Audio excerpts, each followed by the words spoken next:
Assalamualaikum warahmatullahi ta'ala wabarakatuh. Perkenalkan, nama saya Mahfud.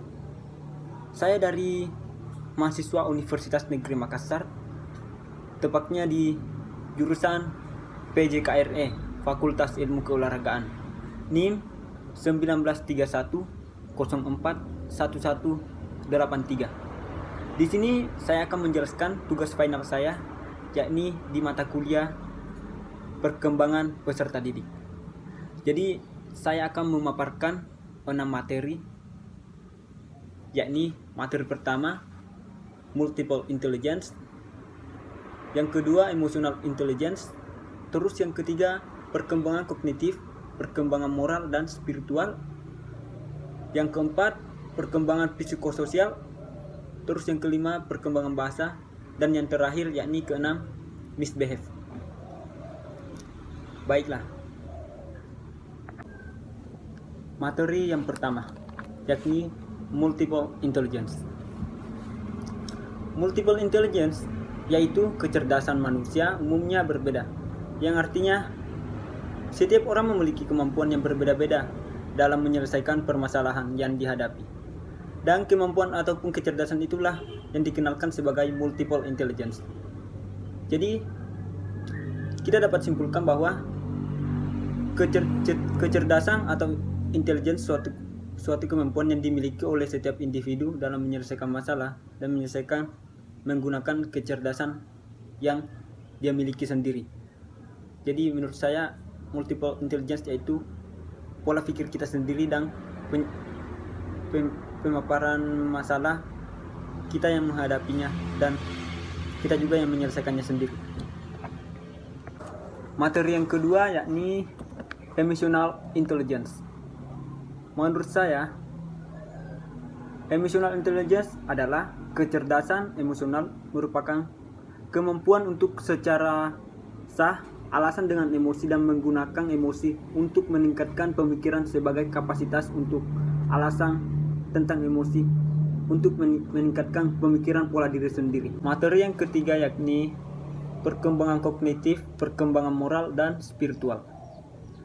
Jadi bagi saya, proses perkembangan kognitif ada dua alternatif, yaitu pada teori tahap-tahap dan perkembangan yang dikemukakan oleh pakar psikologi yakni Piaget, dan proses perkembangan kognitif oleh para pakar psikologis adalah pemrosesan informasi.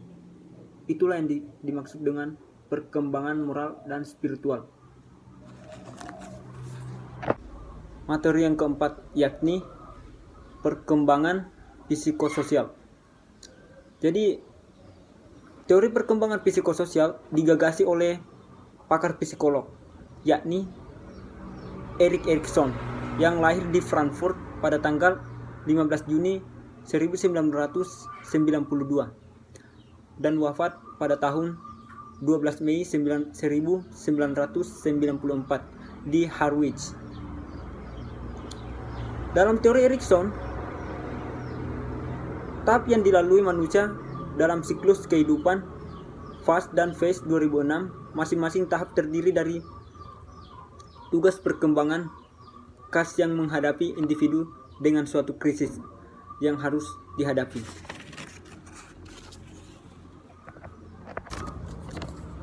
Terus materi yang kelima, perkembangan bahasa.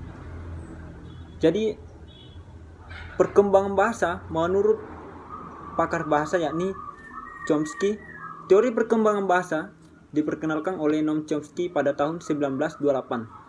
Noam Chomsky adalah profesor linguistik dari Institut Teknologi Massachusetts. Salah satu reputasi Chomsky di bidang linguistik terhadap lewat teorinya tentang tata bahasa generatif dan inovatif.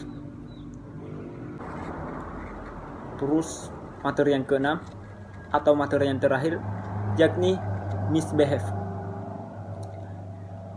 Di dalam kata peserta didik, strategi intervensi berperilaku misbehave yang terjadi pada peserta didik melalui disiplin positif yakni terbagi ada 4 bagian. Bagian yang pertama yakni proses atau hasil pengarahan. atau pengadilan dorongan, biasa juga disebut dengan kepentingan demi suatu cita-cita atau untuk mencapai tindakan yang lebih efektif. Dan terus yang kedua, pencarian suatu cara bertindak untuk yang terlebih dengan gigih, akibat, dan diarahkan sendiri sekalipun menghadapi rintangan. Terus yang ketiga, pengadilan berlaku dengan langsung dan otoriter melalui hukuman ataupun hadiah. Yang keempat atau yang terakhir, yakni penghalangan dorongan sering melalui cara yang tidak enak dan menyakitkan. Jadi itulah 6 materi yang bisa saya jelaskan. Lebih dan kurangnya mohon dimaafkan. Wabillahi taufiq wal hidayat. Assalamualaikum warahmatullahi taala wabarakatuh. Dan saya juga ingin berterima kasih kepada selaku bimbingan dosen Ibu Siti Raihan yang telah memberi mata tugas final atau mata kuliah perkembangan peserta didik. Terima kasih Ibu.